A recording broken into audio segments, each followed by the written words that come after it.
Right, hi class. This is the second video now. The last week we discussed parallelisms, faulty parallelisms, and I believe that today you were able to take the test on faulty parallelisms. Now I know that some of you were not able to take the test because of internet connectivity issues, but we'll try and roll out the same test tomorrow at the same slot, so that whoever could not take it can attempt it again. So don't worry about these tests if you're missing them. The whole idea is that we don't want you to miss out on this period on learning things if you really want to. So try whatever you can. If you're for some reason not able to take these tests, or if the internet connectivity is bad, or whatever other reasons there may be, we will see how that can be worked into this course, because this is a situation that's never happened before. So just continue learning through these videos, and attempt those quizzes so you can check what you've understood. Right now, today we're going to talk about modifiers. This is another two types of errors that we'll talk about when it comes to modifiers. Right. So the first one is dangling modifiers. We're going to talk about dangling modifiers, and then we're also going to talk about misplaced modifiers. Okay, so these are the two kinds of errors that we'll be talking about today. Again, very frequently made errors, and we'll take several examples to try and understand how these errors are made, what these errors are, and also how these errors can be fixed, like what strategies we can apply to fix these kind of errors. Okay. Alright, so we are going to start with an example of a dangling modifier. So, as you can read, swimming out to the lake, the water was cold, right? So on the face of it, again, a lot of people might think that there is no error here, but let's try and understand what the error is, right? So there are two parts to this sentence. One is before the comma, and one is after the comma. Usually, you'll find that in dangling modifiers, this kind of a structure is maintained. There are two parts of a sentence, and you can fix either the first part or the second part. That's entirely your call. And depending on what the sentence is, what the situation is, we can fix either part of the sentence. Okay, so what's the error here? The first one is swimming out on the lake, the water was cold. So someone was swimming out on the lake, and then the person realized that the water was cold, right? That's something that we understand logically. That, yeah, of course, someone was swimming out and the person realized that the water was cold. But if you look at the actual logic, grammatical logic present here, right? There's one which is common sense.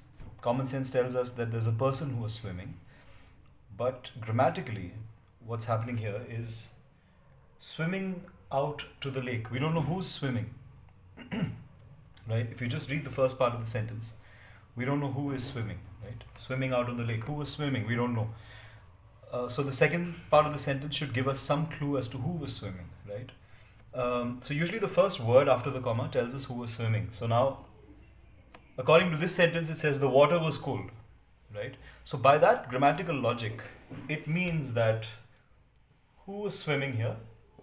The water was swimming, right? So you see what the error is. According to this sentence, grammatically speaking, if you leave common sense aside, just grammatically speaking, there's some confusion here, because according to this sentence, the water was swimming, right? So how do we fix this? There are two ways. Okay, there are two ways to fix this. One is either we can look at the second part of the sentence, and this one has to begin with the subject. So whoever was swimming has to be mentioned here. Okay, so you can say swimming out onto the lake, I realized that the water was cold. Okay, so swimming onto so again, I don't know who was swimming, but the next sentence tells me I was swimming, right? Or the boy realized, or XYZ realized, right? So whoever realized has to begin the second part of the sentence. That's one way of fixing it. Now, this is one option. The other option is you mention at the beginning of this sentence who was swimming, right? So you can simply say, when I was swimming out onto the lake, the water was cold. So right in the first sentence, you're clearly mentioning who was swimming, right? So unless you mention this, unless you put the I here or you put the I here, it doesn't have to be I, it can be any subject, right? So as long as you put a subject either in the first sentence or in the second sentence, your sentence is fixed. But if you don't have that, it results in some kind of ambiguity. Now here it's very simple, but sometimes it can get confusing where there are two possibilities that might exist and you don't know which one you're talking about, right? Or it might come across as something very funny. We'll look at some of those examples as well. Right, so now this is why now when you don't have the subject, right, so we don't know who's swimming. Again, if you don't have the subject either in the first part or the second part, it leaves this whole sentence dangling. Dangling means just hanging in the air, right? Just hanging in the air. So uh, like a mango hangs from a tree, right? It's just dangling. It's just dangling by like one little piece of support. So here it's dangling. We don't know where to put it. Whom does this modifier belong to? Like who's swimming? We don't know, right? And that's why they're called dangling modifiers, right? So this is the first kind of error that we're going to discuss. Now let's take a few more examples to try and understand this a little better. So here's another example. Stepping into the boat, my camera fell into the water, right? So now we don't know who is stepping into the boat, looking at the first sentence. So I looked to the second sentence to see who was stepping in. So according to this sentence, my camera was stepping into the boat. Is that true? No, it's not true because your camera was along with you, but you were the one who was stepping into the boat, right? So you have to rephrase either this sentence, either you say stepping into the boat, I dropped my camera into the water. So like I said, it doesn't have to be I, it can be anyone. It could be Trump. Yeah, so stepping into the boat, so Donald Trump was stepping into a boat, and stepping into the boat, Trump dropped my camera into the water or his camera into the water or whatever, right? I mean, maybe he took my camera and he jumped into the boat and he dropped it. So again, we have a subject here. We know who did it. The other way of doing it is I add it here. So I say as Trump was stepping into the boat, my camera fell into the water. So in both these cases, we've added a subject, and because of that, the meaning is clear, right? So these are just another example. We've done the same thing. Now you can either add the subject to the first part or the second part, and in both cases, your sentence will be correct. Now, sometimes you may prefer one over the other. That's entirely up to you and what meaning it derives in that particular context. Sometimes one may be better than the other. So here, for example, if I'm saying, so as Trump was stepping into the boat, my camera fell into the water, kind of doesn't make sense much because how did your camera fall in when unless both of us were together. So contextually there could be many possibilities, but grammatically both these methods are absolutely fine. So let's take a few more examples, different types of examples now. Now most of these examples that we've looked at so far were participial examples, right? Participial modifiers. You don't need to understand that. It doesn't matter what kind of modifier it is. But now we'll take a few gerunds, which are kind of similar but slightly different. But we'll also look at them, and then we'll look at some other types of modifiers. So here we have a gerund, dangling gerund. A dangling gerund. So the difference here, it's pretty technical, but it's pretty much the same. So in the earlier examples, you'll find that the ing word was beginning the sentence, and that's why it was becoming a participle. But here there's something added before it, so there's a preposition added before it, so it becomes a noun. This word becomes a noun. So that's why it's called a gerund. Although technically there's not much of a difference, practically speaking, right? But again, what is happening here after driving all day? We don't know who was driving all day. So we look for a clue, and we see that the motel was driving. Can the motel drive? Motels can't drive. You drive to the motel, right? So how do you fix this? After Uh, so you can either change this. You can say after we drove all day, the motel was a welcome sight. So you're saying who was driving, or you can say after driving the whole day, um, we we saw the motel, which was a welcome sight, right? So again, two ways of fixing them. The second way of fixing it makes the sentence a little longer, so maybe you want to stick to the first one, because in academic writing, we want to keep things as brief as possible. Now, of course, these examples are not academic examples, right? That's probably what some of you are thinking, like, where would you use something like this in academic writing? So let's look at a couple of examples that you could use in academic writing. But maybe we'll do that a little later. I'll just take a couple of more examples of the different types of dangling modifiers that can exist, and then we'll look at some academic examples. Right, now this is an example of an infinitive, right? To do something, to run, to walk. Those constructions are called infinitive. So to write effectively. Now who's writing? We don't know. Practice is necessary. So according to this sentence, practice is the one who's writing. Doesn't make grammatical sense, right? So to write effectively, one must practice. Okay, so when I say one, then we know that who's writing? One. Any person. So you've specified that you're talking about any person who wants to write. Yeah.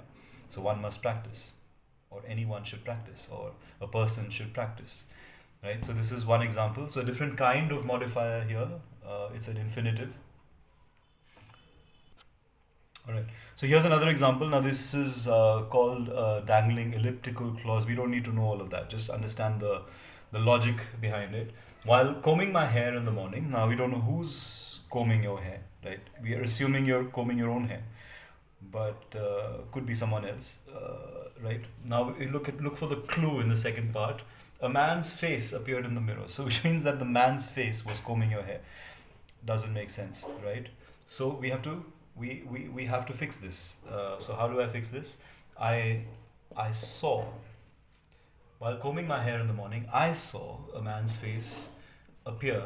So here you just need to change the tense, because you saw something happen. You don't use the past tense with this construction.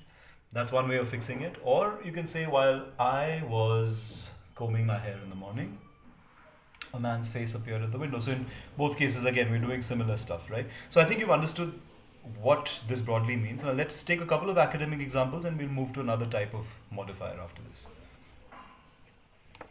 Okay, so here is an academic example now, which is, hang on a second, there's some reflection on the board because of the light. Alright, we've tried to fix some of that, although the lighting is not that great here. Let's run away my laptop so that it doesn't reflect things onto the screen. Board. Okay. So, hang on. Alright, so let's try and make do with this. So I'll read this out to you. Using sarcosyl to induce nuclear run-on. Right, so we don't know who's using it. Right, but the next sentence now begins with the transcriptionally inactive by a B globin gene in mature erythrocytes. Right? Now this is the subject according to this sentence, and if this is the subject, then this is the one that was using sarcosyl, which means it was performing the experiment. But that doesn't seem right, because there's a person who probably was conducting the experiment. So how do we fix this? We can either say, remove this and say, when scientists use, right? When scientists use sarcosyl to induce nuclear run-on, and then it's fixed, because we know who's using this, right? We know who's the person who's using this. The scientists are, right? Or we can say using sarcosyl to induce nuclear run-on. The scientists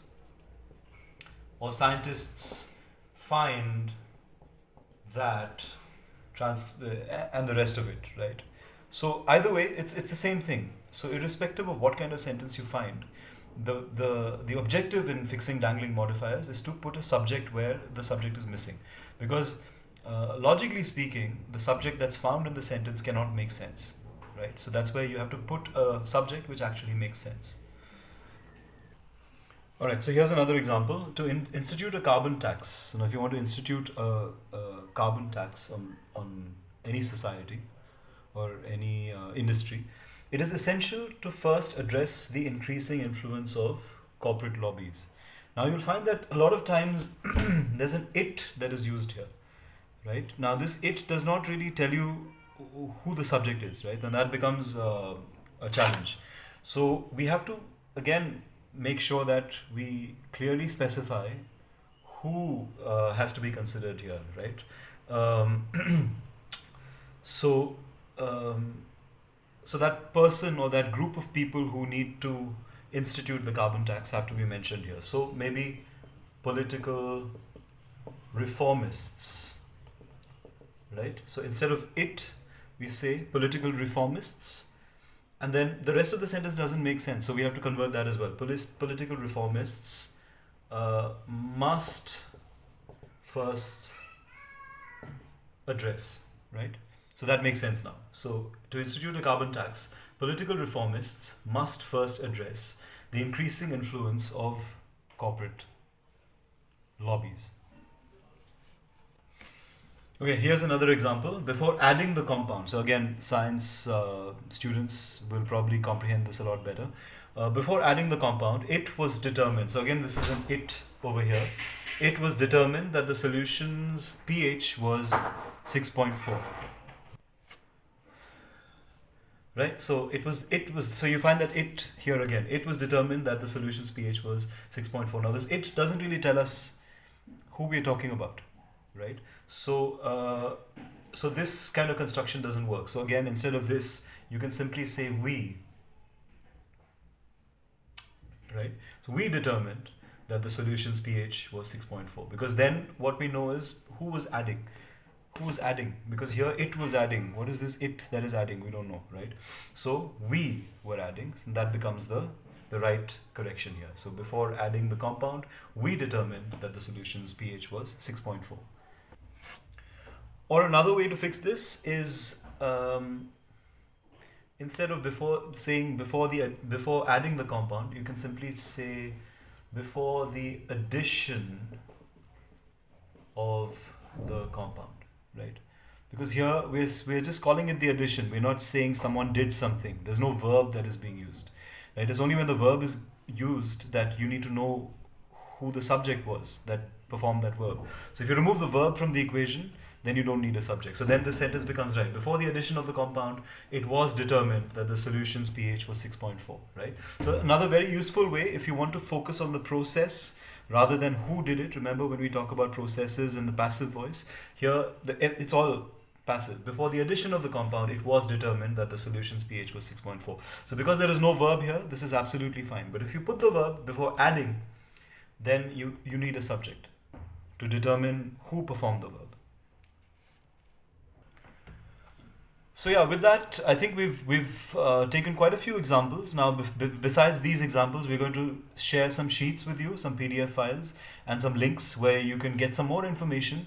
And there are also some practice sentences for you to practice this. Practice correcting these dangling modifiers. I thought I would be able to cover misplaced modifiers today as well, but I don't want to keep these videos for longer than 20 minutes because then it gets monotonous and I'm not sure how much you'll actually end up learning from that.